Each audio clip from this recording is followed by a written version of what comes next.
wabarakatuh. Baik, untuk materi pertama, di sini saya akan menjelaskan mengenai evaluasi konsep kewirausahaan. Nah, sebagaimana pada video sebelumnya kita telah menjelaskan mengenai apa itu permasalahan-permasalahan bangsa, yang dimana solusinya yaitu dengan jalan kewirausahaan. Nah, di sini kita akan menjelaskan mengenai evaluasi konsep kewirausahaan. Di sini kita akan membahas mengenai evolusi konsep dasar kewirausahaan, di mana kewirausahaan berasal dari bahasa Prancis yaitu entrepreneurship, yakni entrepreneur yang berarti melakukan. Nah, dengan demikian kewirausahaan dapat diartikan sebagai seorang yang melakukan kegiatan, mengorganisir dan mengatur. Nah, kemudian sejarah istilah kewirausahaan. Nah, pada abad ke-18 di Prancis, di mana seorang ekonom bernama Richard Cantillon menghubungkan suatu kegiatan yang mengandung resiko dalam ekonomi dengan kewirausahaan. Nah, selain itu, praktek kewirausahaan juga bisa dilacak di Inggris, di mana para wirausahaan memainkan peranan yang penting dalam mengambil resiko dan transformasikan sumber daya yang ada. Nah, selanjut pada definisi kewirausahaan. Nah, jadi bahwasanya kewirausahaan mengandung suatu kegiatan kerja yang secara umum berbeda dengan kegiatan rutin. Nah, ia adalah suatu fenomena yang terjadi dalam kepemimpinan yang sangat luas. Nah, dalam kewirausahaan ada kesepakatan bahwa kita berbicara mengenai kebiasaan yang mencakup yang pertama yaitu pengambilan inisiatif, yang kedua yaitu pengorganisasian, kembali mekanisme sosial ekonomi untuk mengarahkan sumber-sumber dan situasi pada perkiraan praktis, dan yang ketiga yaitu pengambilan risiko dari kemungkinan gagal.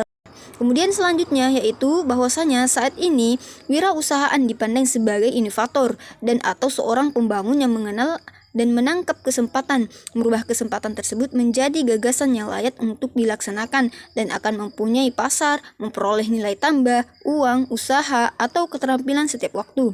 Para wirausahaan adalah katalis progresif dalam perubahan di dunia usaha. Mereka adalah pemikir independen yang beralih mengambil langkah berbeda dari orang lain. Baik, di sini saya akan melanjutkan materi pertama yang dimana sudah dijelaskan terkait evolusi konsep kewirausahaan. Pada materi kedua, yaitu saya akan menjelaskan terkait mitos-mitos tentang kewirausahaan itu sendiri yang dimana diyakini oleh beberapa masyarakat di luar sana. Dan adapun mitos yang pertama adalah cenderung bertindak dan bukan pemikir. Nah, stigma ini tentu keliru. Kenapa?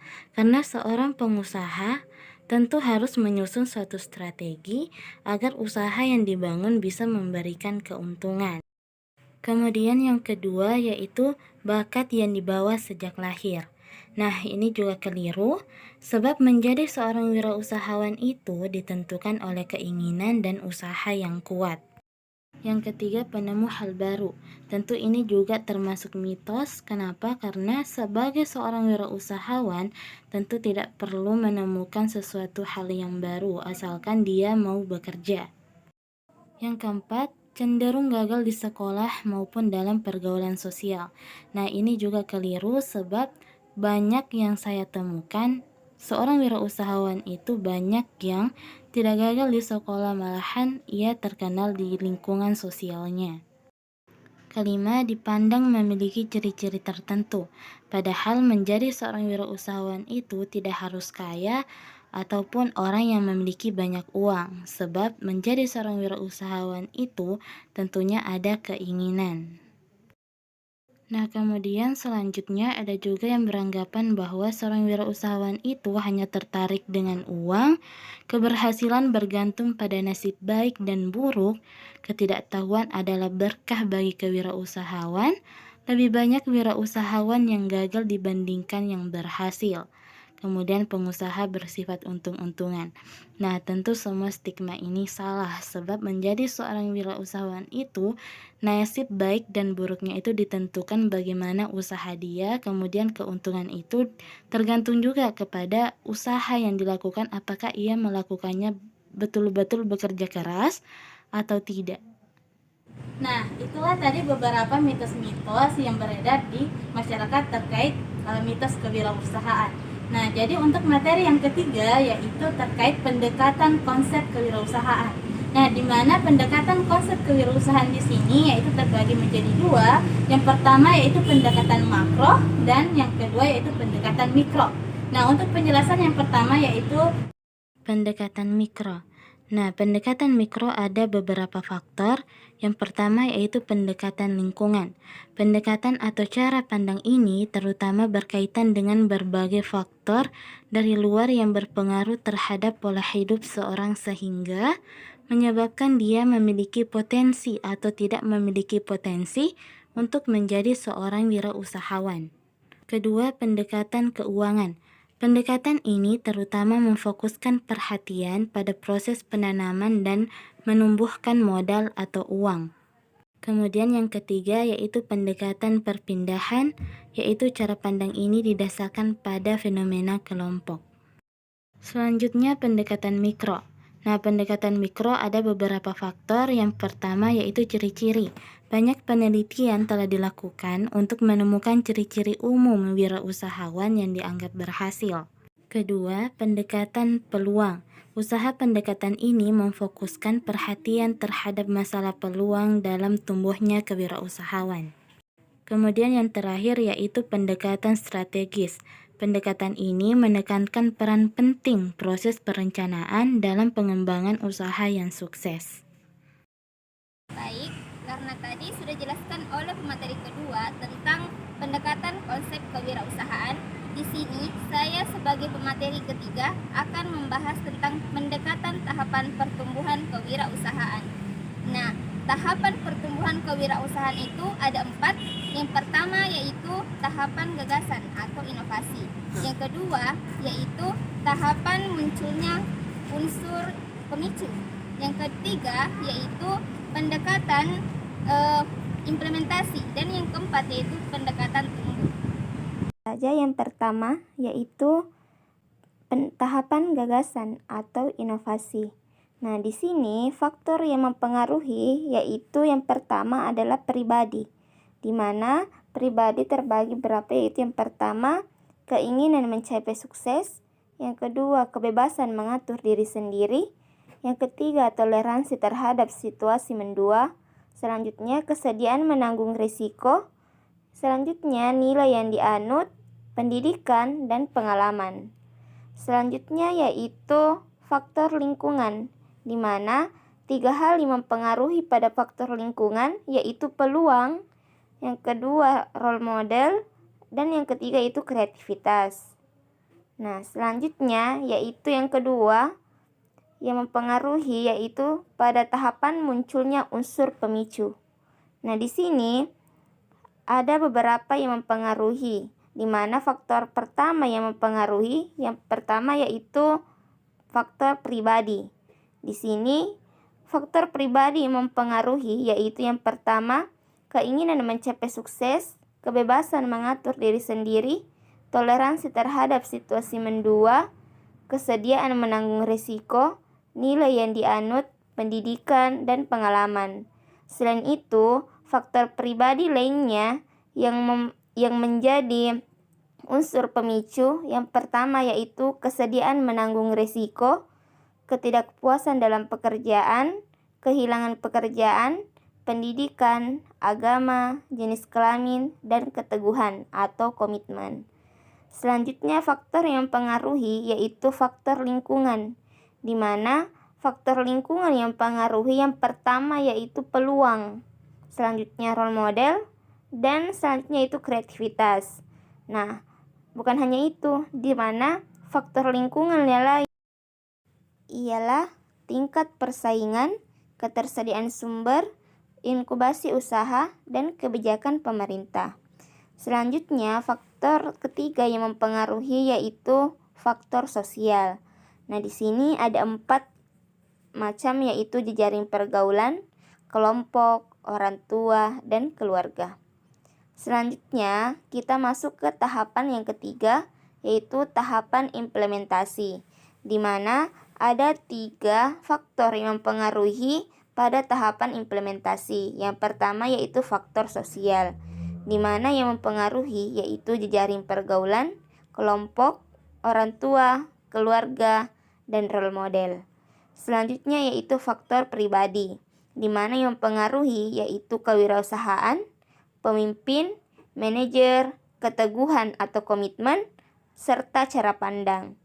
Selanjutnya yaitu pada faktor lingkungan, di mana yang mempengaruhi yaitu tingkat persaingan, ketersediaan sumber, inkubasi usaha, kebijakan pemerintah.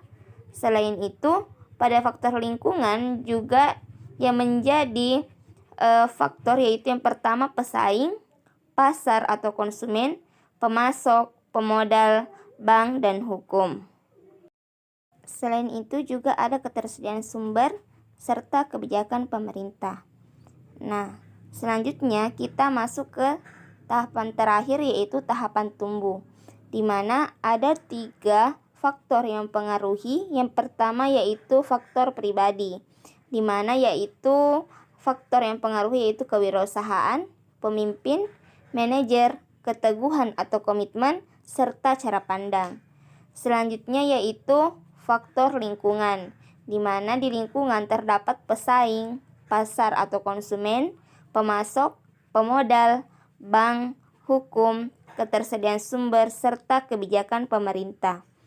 Dan faktor terakhir yang mempengaruhi yaitu organisasi, di mana di organisasi terdapat tim, strategi, struktur, budaya, dan jenis produk. Saya selaku pemateri keempat akan membahas mengenai pendekatan perspektif kewirausahaan, yang dimana pada pendekatan ini terbagi atas 3, yaitu jenis usaha yang dijalankan, yang kedua corak wirausahawan, dan yang ketiga yaitu corak lingkungan. Untuk mengetahuinya lebih lanjut, silahkan simak video berikut. Selanjutnya yaitu mengenai pendekatan perspektif kewirausahaan. Nah, pada pendekatan ini dilakukan dengan melakukan inventarisasi berupa kuantitatif, kualitatif, strategis, dan etis kepada wirausahawan, lingkungan maupun jenis usaha yang dijalankan. Dalam mengetahui apakah hasil inventarisasi sesuai dengan tahap perkembangan kewirausahaan, dapat dilihat dari 4 aspek. Yang pertama yaitu kewirausahaan dalam pengalaman sebelumnya, yang kedua yaitu kewirausahaan yang dijalankan, yang ketiga yaitu pertengahan karir seseorang, yang keempat yaitu akhir dari karir orang tersebut. Ya, saya akan mengajukan materi selanjutnya yaitu pendekatan multidimensi, di mana pendekatan multidimensi di sini terdapat yang namanya individu.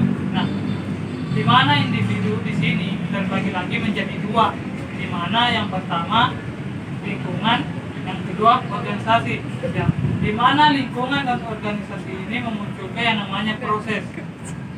Baik, pendekatan multidimensi, yaitu yang pertama ada yang namanya individu.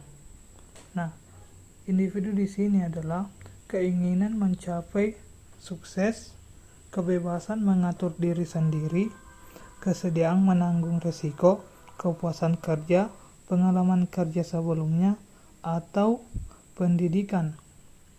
Adapun lingkungan, ketersediaan modal. Yang kedua, kehadiran wirausahawan berpengalaman, tenaga kerja yang memiliki keterampilan. Yang ketiga, ketersediaan pemasok, ketersediaan konsumen atau pasar, dukungan kebijakan pemerintah, kehadiran perguruan tinggi, ketersediaan lahan dan fasilitas, ketersediaan transportasi, sikap masyarakat sekitar, dan standar hidup masyarakat, ambang pasar, tingkat persaingan. Yang selanjutnya yaitu organisasi. Organisasi, keinginan mencapai sukses. Yang kedua, fokus. Yang ketiga, produk kerja baru, pesaing sejenis, munculnya franchise, kelaksanaan supli, pemanfaatan sumber yang terbengkalai, kontrak dengan konsumen, melepas pasar, pemisahan divisi, cenderung memasok pemerintah. Nah, Selanjutnya proses. Nah, proses di sini adalah memasukkan peluang usaha, mengumpulkan sumber yang diperlukan, membuat produk, mengembangkan organisasi, serta menjawab keinginan pemerintah dan masyarakat.